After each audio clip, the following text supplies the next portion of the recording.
और सीधे गंगा के किनारे सुखताल में पहुंच गए। परीक्षित की पात्रता पर रीझे अनेक संत आए। परीक्षित ने उन संतों से प्रश्न किया और प्रणाम किया कि हे संतों, वास्तव में मैं सौभाग्यशाली हूं, क्योंकि मरना तो सबने है, लेकिन मेरी मृत्यु इन सब संतों के बीच में हो, ये तो मेरा सौभाग्य है। अहो वयं धन्यतमा नृपाणां महात्मनो गृहीणशीलाः राज्यं कुलं ब्रह्मण साप शौचा दूरादिशिष्टं बत गृह्य कर्मः।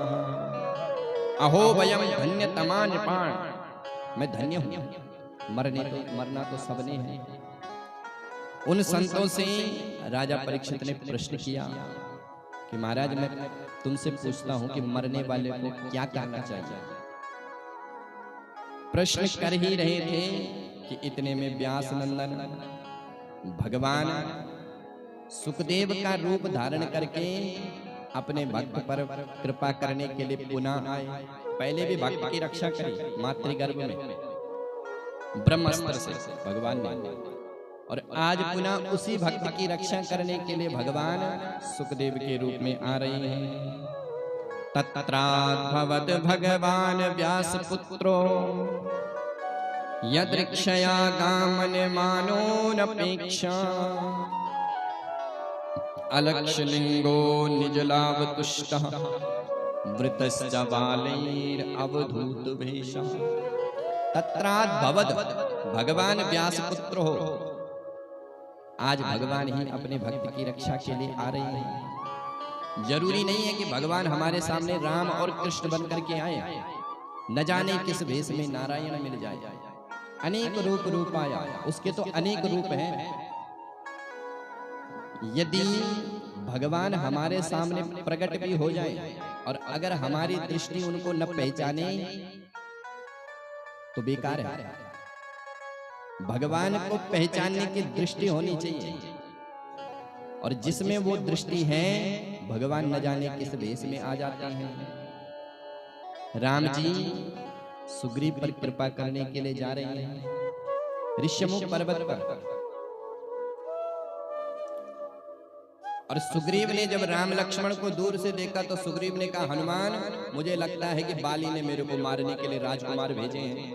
अब भगवान मिलने के लिए जा रहे हैं और सुग्रीव भागने का कार्यक्रम बना रहे कि मैं यहां से भाग जाता हूं। पठे बाली हो वही मन मैला, भागो तुरत तजो इह सैला। तो न जाने किस भेष में नारायण मिल जाए, उनको पहचानने की दृष्टि होनी चाहिए। भगवान किसी भी रूप में आ सकते हैं। तो आज मानो भगवान व्यास पुत्र के रूप में अपने भक्त की रक्षा करने के लिए आ रहे हैं। जितने भी बड़े बड़े ऋषि मुनि थे सब खड़े हो गए। परीक्षित को भी समझते देर नहीं लगी। जिन ऋषियों की उम्र 10-10 हजार वर्ष है, वो ऋषि भी उन सुखदेव जी को देख करके खड़े हो गए। सुखदेव जी की उम्र कितनी है? बोले 16 वर्ष की। 16 वर्ष की उम्र है, घुंघराले केस है, सुंदर वक्षस्थल है, सुंदर मुखमंडल है। और जब बड़े बड़े ऋषि खड़े हुए तो परीक्षित ने भी तुरंत प्रणाम कर लिया। येषां संस्मरणात् पुंसां सद्यः शुध्यन्ति वै गृहे किं पुनर्दर्शन स्पर्शा पाद शौचासनादिभिः। हे महाराज, आप जैसे संतों का अगर कोई स्मरण मात्र कर ले तो उसके जीवन के सारे पाप दूर हो जाते हैं। और स्मरण के साथ अगर दर्शन, और दर्शन के साथ अगर चरणोदक मिल जाए तो महाराज कहना ही क्या है। सद्यः शुध्यन्ति वै गृहे, वो घर शुद्ध हो जाता है। जिस घर में ब्राह्मणों के चरण नहीं पड़े वो घर कैसा है? बोले शमशान तुल्यापि गृहाणि तस्याः। व्यालालयो वैद्रुमः, बोले घर तो बहुत बड़ा है, लेकिन अगर ब्राह्मणों का सत्कार, संतों का स्वागत उस घर में नहीं होता है तो वो घर ऐसा है जैसे वृक्ष तो फलों से लदा है, खूब फल लगे हैं वृक्ष में, लेकिन वृक्ष के चारों तरफ सर्प मंडरा रहे हैं, सर्पों ने उस वृक्ष को घेरा मार रखा है, तो वो वृक्ष ना तो किसी को छाया दे सकता है न किसी को फल दे सकता है। उसी प्रकार से घर चाहे कितना भी बड़ा हो, लेकिन अगर उस घर में भगवान के भक्त नहीं आते तो वो संपत्ति व्यर्थ है, किसी की मतलब की नहीं है। और भले ही घर छोटा हो, झोपड़ी ही क्यों ना हो, लेकिन तेपि धन्य अधना तेपि धन्य, वो निर्धन होने पर भी धनवान है जिसके घर में संत ब्राह्मण के चरण पड़ते हैं। तो परीक्षित कहते हैं महाराज किम पुनर्दर्शन स्पर्शा पाद शौचासनादि। महाराज मैं आपसे प्रश्न करता हूं, अतः पृच्छामि संसिद्धि योगिनां परमं गुरु पुरुषस्य यत् कार्यं म्रियमाणस्य सर्वथा। महाराज मरने वाले को क्या करना चाहिए? मरने वाले के जीवन में कौन स्मरणीय है, कौन वंदनीय है, कौन भजनीय है, क्या उसका उद्देश्य है, क्या उसको करना चाहिए? सुखदेव जी ने जब प्रश्न सुना तो बड़े प्रसन्न हुए। हे राजन, ये प्रश्न तुम्हारा नहीं है, ये प्रश्न तुमने समस्त मानव जाति के प्रतिनिधित्व बनकर के किया, क्योंकि मरने वाले परीक्षित अकेले थोड़ी थे, हम सब मरने वाले हैं। इस संसार में जो आया है वो एक ना एक दिन जाएगा। राजा रंग फकीर आया है सो जाएगा। सुखदेव जी कहते परीक्षित, ये तुम्हारा प्रश्न सार्वभौम प्रश्न है। हे राजन, ये संसार का अभागा जीव सवेरे से लेकर शाम तक खूब भागा दौड़ी करता है और रात्रि में खर्राटे बजा करके सो जाता है। दिन भर अपने कुटुंब भरण के लिए खूब धन अर्जित करता है, लेकिन इस घर को छोड़ करके भी दूसरे घर में जाना है, वहां की कोई तैयारी नहीं करता है। जबकि उसको पता है कि फलाना भी चला गया, फलाना भी चला गया, एक दिन मुझे भी जाना है, लेकिन तैयारी के नाम पे वो निश्चिंत है, कोई तैयारी नहीं करता है। निद्रया ह्रियते नक्तम व्यवायेन चवावया दिवाचार्ते भया राजन कुटुंब भरणेन वा। निद्रया ह्रियते नक्तम, हे राजन, ये संसार का जीव दिन प्रतिदिन अपने कुटुंब भरण के लिए खूब मेहनत करता है, लेकिन परलोक को सुधार नहीं सकता है। जब कोई व्यक्ति विदेश जाता है तो वो खूब विदेश जाने की तैयारी करता है, पासपोर्ट बन गया कि नहीं बना, वीजा आया कि नहीं आया, सारी तैयारी करता है। लेकिन एक देश ऐसा भी है जहां जाना तो सबको पड़ता है, लेकिन तैयारी के नाम से सब निश्चिंत है। ये संसार का सबसे बड़ा आश्चर्य है। सबको पता है कि हमें भी मरना है, लेकिन वो समझते हुए, देखते हुए फिर भी मानता नहीं है। पश्यम नपि न पश्यते। कबूतर बिल्ली को देखता है और डर जाता है, और डर के क्या करते, बोले आंख बंद कर लेता है कि मेरे को तो बिल्ली नहीं दिख रही है, मैं क्यों डरूं। पर उस मूर्ख को इतना पता नहीं कि तुझे बिल्ली नहीं दिख रही, बिल्ली तुझे अभी भी देख रही है। तो भले हम मृत्यु से आंखें बंद कर ले, मृत्यु की नजर हम पर हर क्षण है, हर समय है। जब उसका समय आएगा तो काल ब्याल मुख ग्रास, वो अपना ग्रास हमको बना लेगी। ये संसार का सबसे बड़ा आश्चर्य है। आहनि आहनि भूतानि गच्छन्ति यमालयम् शेषामीक्षति किमाश्चर्यमथा परम। अहानी अहानी, दिन प्रतिदिन कोई ना कोई यमराज के गाले में जा रहा है, लेकिन जो शेष बचा है उसके मन में इच्छा हो रही है, अभी तो मैं फलाना बिजनेस चालू करूंगा, अभी तो मैं ऐसा घर बनाऊंगा, फिर मेरा ऐसा बिजनेस चलेगा, पर होगा क्या वो तो भगवान ही जाने। सुखदेव जी कहते हैं, परीक्षित, यदि मृत्यु के भय से अभय प्राप्त करना है तो मृत्यु के मालिक से जुड़ो। मालिक कौन है? बोले माधव, भगवान मृत्यु के मालिक हैं। इस संसार में जो भी क्रिया चल रही है ये सब भगवान के आदेश से चल रही है। ये जो सूर्य तप रहे हैं ये भगवान के कर्मचारी हैं। इंद्र वर्षा कर रहे हैं।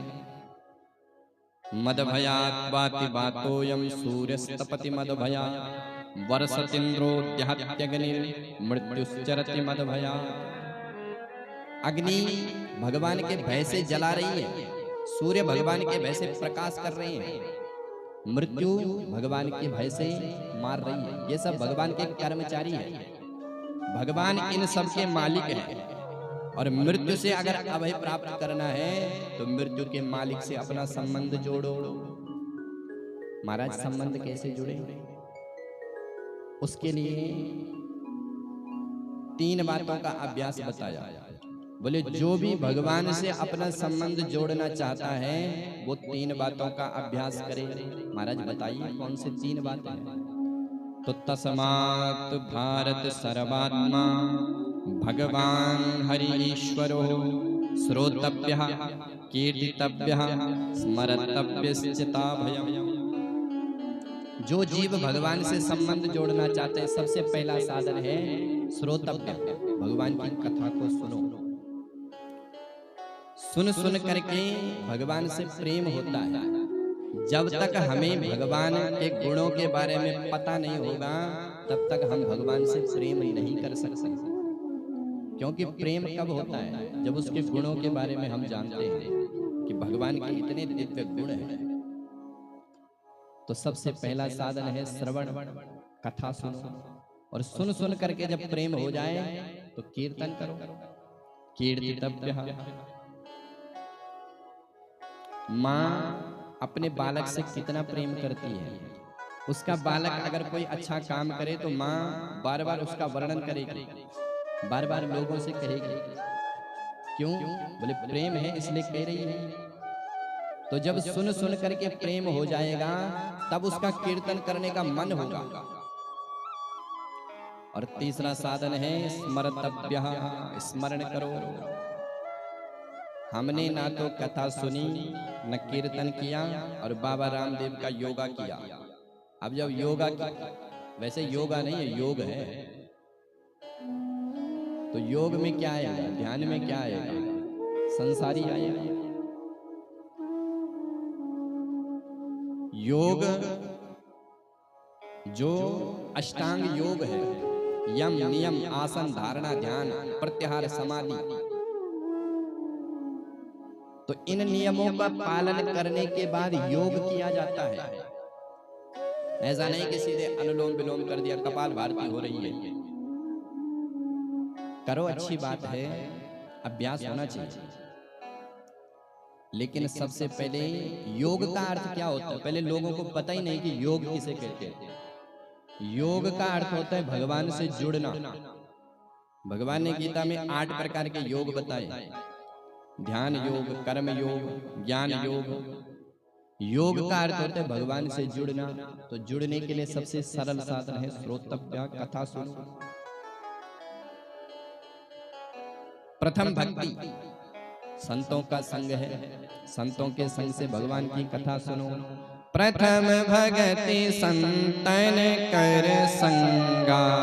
प्रथम भगति संतन कर संगा। दूसरे रति मम कथा प्रसंगा। दूसरे रति मम कथा प्रसंगा। प्रथम भगति संतन कर संगा। संगा, प्रथम भगति संतन कर संगा। तो भगवान की कथा सुनो, सुनने के बाद कीर्तन करो और उसके बाद स्मरण करो। परीक्षित ने कहा गुरुदेव मेरे पास तो केवल 7 दिन है, 7 दिन में क्या होने वाला है? सुखदेव जी कहते परीक्षित तुम चिंता मत करो, 7 दिन बहुत होते हैं। अब परीक्षित डरे हुए हैं क्योंकि मृत्यु 7 दिन बाद आने वाली है, तो हर कोई व्यक्ति डरेगा। अब कोई व्यक्ति डरेगा तो उसका मन भगवान की कथा में नहीं लगेगा। मान लो अगर किसी से कह दिया जाए कि अब कुछ समय बाद समय आने वाला है, तो उसका मन लगेगा कथा में।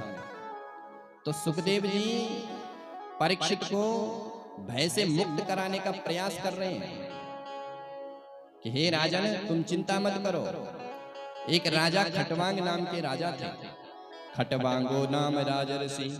उन खटवांग नाम के राजा ने केवल एक घड़ी में अपने जीवन का मोक्ष प्राप्त करवा लिया। तो राजन तेरे पास तो 7 दिन बचे हैं। कुछ डॉक्टर महाराज बड़े अनुभवी होते हैं, वो मरीज का हाथ पकड़ते कहते हैं अरे ये तो मामूली सी बीमारी है, ठीक हो जाएगा, चिंता करने की जरूरत नहीं है। और कुछ डॉक्टर इतने ऐसे होते हैं कि महाराज वो मरीज का हाथ पकड़ते कहते अरे तुम्हारी तो नब्ज बंद है, चक्कर तो नहीं आ रही है, श्वास ठीक चल रही है। अब बेचारे को चक्कर नहीं भी आ रहे होंगे तो भी आएंगे। और कुछ डॉक्टर हाथ पकड़ते ही महाराज कहते हैं कि अरे कुछ बीमारी नहीं है, ठीक हो जाओगे। तो आधा से ज्यादा व्यक्ति वैसे ही ठीक हो जाता है। तो सुखदेव जी कहते हैं परीक्षित चिंता मत करो, चिंता न करो राजन, 7 दिन बाकी अभी, घड़ी भर में ही परलोक सिदर जाता है, तेरे पास तो 7 दिन बाकी है। 7 दिन बचे हैं, 7 दिन बहुत होते हैं। सुखदेव जी कहते परीक्षित सबसे पहले भगवान से अपने मन को जोड़ो, क्योंकि ये मन भगवान से जुड़ता नहीं है। ये मन बड़ा चंचल है और ये मन हमारा और आपका ही चंचल नहीं है। इस मन से सब परेशान है महाराज।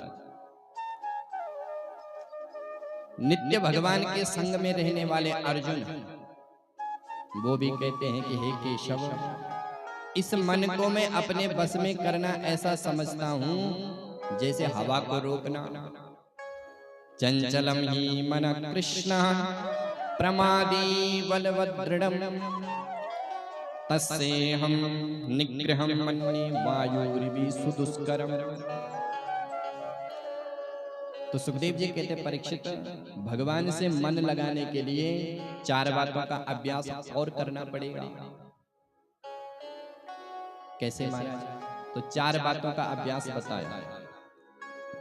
जितासनो, जित संगः, जित श्वासा, जितेंद्रियः। सबसे पहला साधन है जिसको भी भगवान से जुड़ना है। अच्छा, भगवान से कौन कौन जुड़ना चाहता है? एक बार हाथ खड़े करो।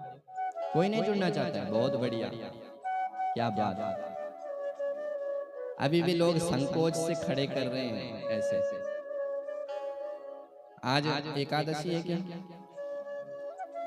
एकादशी नहीं है तो जब कोई व्रत है आज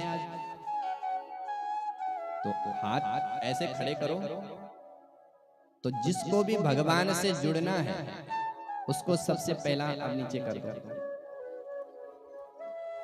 उसको सबसे पहला साधन बताए जितासनो, अपने आसन को जीतो।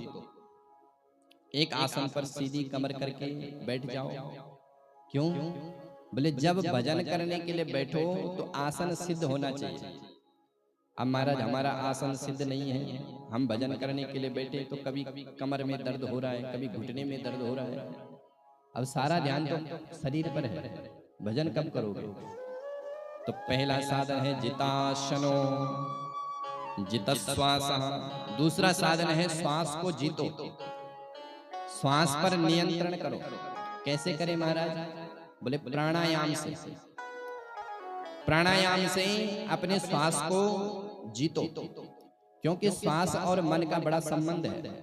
जब हमको कभी क्रोध आता है तो क्रोध में श्वास गर्म हो जाती है तो प्राणायाम से अपनी श्वास को जीतो। प्राणायाम कोई करता है? अब गांव में तो ये बात बतानी अच्छी नहीं है, क्योंकि गांव में तो वैसे भी प्राणायाम हो जाता है। प्राणायाम कुंभक, रेचक, कुंभक और पूरक, श्वास को नियंत्रण करना है। तीसरा साधन बताया जितासनो जितश्वासः जितसंगः, अपने संग को जीतो। व्यक्ति में गुण भी आते हैं तो संग से, और दोष भी आते हैं तो संग से। अगर आपने किसी मूर्ख का संग कर लिया तो आप भी मूर्ख बन जाओगे, और आपने किसी ज्ञानी का संग कर लिया तो आप भी ज्ञानी बन जाओगे। भक्त का संग कर लिया तो भक्त बन जाओगे, किसी शराबी का संग कर लिया तो शराबी बन जाओगे।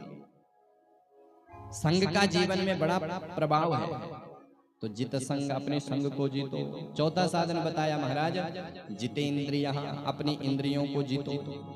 जीवन रथ के 10 घोड़े हैं, और 10 घोड़े सब मनमुखी हैं। कोई इधर भाग रहा, कोई इधर भाग रहा है। आंखें कहती हैं कि बढ़िया सुंदर दृश्य दिखाओ, नासिका कहती है बढ़िया सुगंध सुनाओ, जिह्वा कहती बढ़िया माल खिलाओ, कान कहते बढ़िया फिल्मी गाने सुनाओ। तो सब अपनी ओर इस जीवन रूपी रथ को भगा रहे हैं, दौड़ा रहे हैं। तो हमको चाहिए कि इन इंद्रियों को अपने बस में करें। कान जो सुनना पसंद करे वो हम ना सुने, जो हम सुनना पसंद करे उस वही कान को सुनाओ। जिह्वा जो खाना चाहे वो मत खाओ, जो हम खाना चाहे वही जिह्वा को खिलाओ।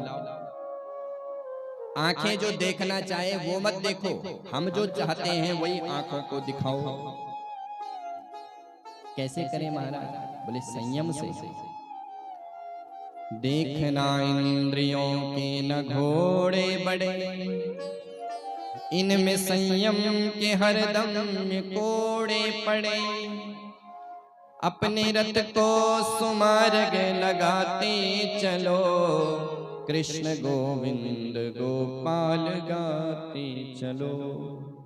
कृष्ण गोविंद गोपाल गाते चलो। अपनी इंद्रियों को संयम करो। जितेंद्रियः, उसके बाद स्थूल और सूक्ष्म का ध्यान बताया। ये समस्त ब्रह्मांड भगवान का ही वपु है, भगवान का ही शरीर है। ये जो 14 भुवन कोश है, ये विराट पुरुष के अंग है। ऊपर के जो लोग हैं भू भुवा महा जन तप सत्य, सत्यलोक भगवान का ब्रह्मांड है सिर। नीचे के लोग हैं अतल वितल सुतल तलातल महातल पाताल, पाताल भगवान का चरण है। पाताल में तस्य ही पाद मूलम। ये गंगा यमुना सरस्वती ये विराट भगवान के शरीर की नाड़ियां हैं। ये जो बड़े बड़े जंगल है ये भगवान के लंबे लंबे केस हैं। ये जो बड़े बड़े पहाड़ है ये भगवान के शरीर की हड्डियां हैं। ये जो छोटी छोटी घास है ये भगवान के शरीर की रोमावली है, रोम। सारा संसार भगवान का ही वपु है, और भगवान ने ही इस संसार को बनाया है।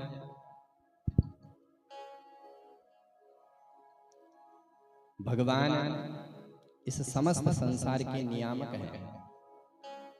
उस परमात्मा ने इस जीव की व्यवस्था गर्भ में भी करी। पेट में भगवान ने उस जीव की पूरी व्यवस्था कर रखी है, और जब वो गर्भ से बाहर आता है तब भगवान उसको पूरी व्यवस्था देते हैं। जब दूध नहीं, जब दांत नहीं थे तब दूध दिया, और जब दांत दिए तब अन्न दिया। भगवान जीव के लिए 3 वस्तु चाहिए, रोटी कपड़ा मकान। तो भगवान ने खाने के लिए पहाड़ों पर फल उगा दिए, वृक्षों में सुंदर फलदार वृक्ष पैदा कर दिए।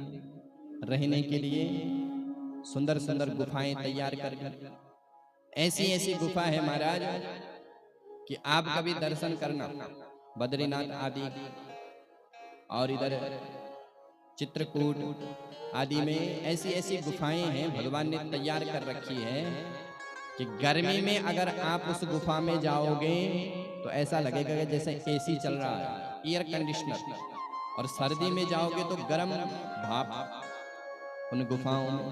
और वहीं पर भगवान ने झरने भी बहा दिए, पानी भी बहा दिया।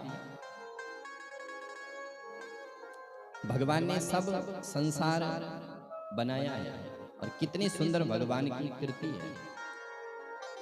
भगवान की कृति, भगवान की जो कला है उस कला को साधारण व्यक्ति समझ नहीं पाता है। वैयांसी तद व्याकरणम विचित्रम, मोरों पर ऐसे पंख, ऐसी आंख बना दी महाराज जो वर्षों में भी कोई मिटा नहीं सकता है।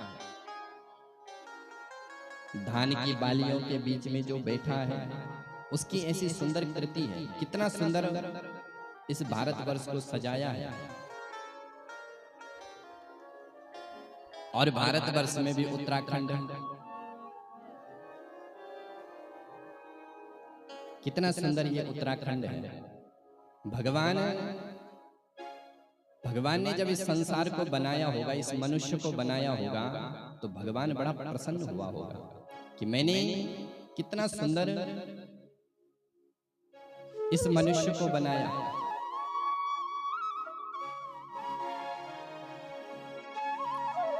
भारतवर्ष, ये भारतवर्ष महाराज, इस भारतवर्ष में जन्म लेने के लिए बड़े बड़े देवता लालायित होते हैं।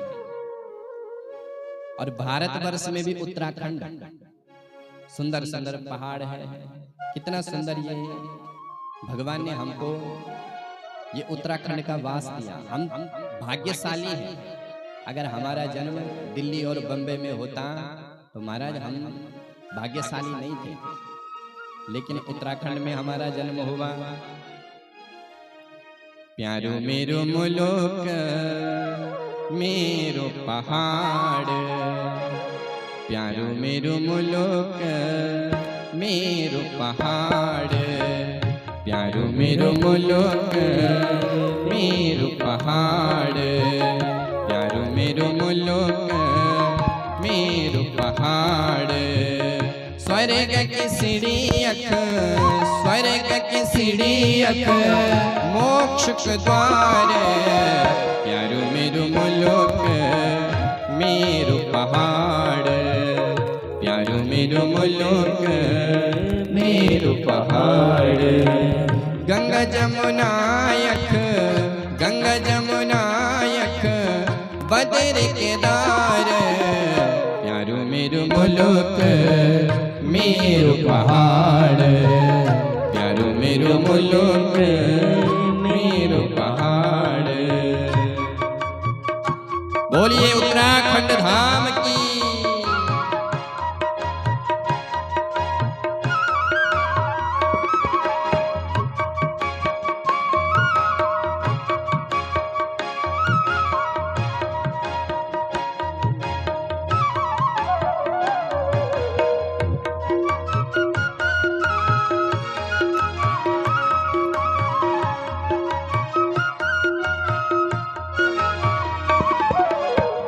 देवी देवतों की अख चलती तरंगा, देवी देवतों की अख चलती तरंगा, फूलों की घाटी अख हरो भरो रंगा, फूलों की घाटी अख हरो भरो रंगा।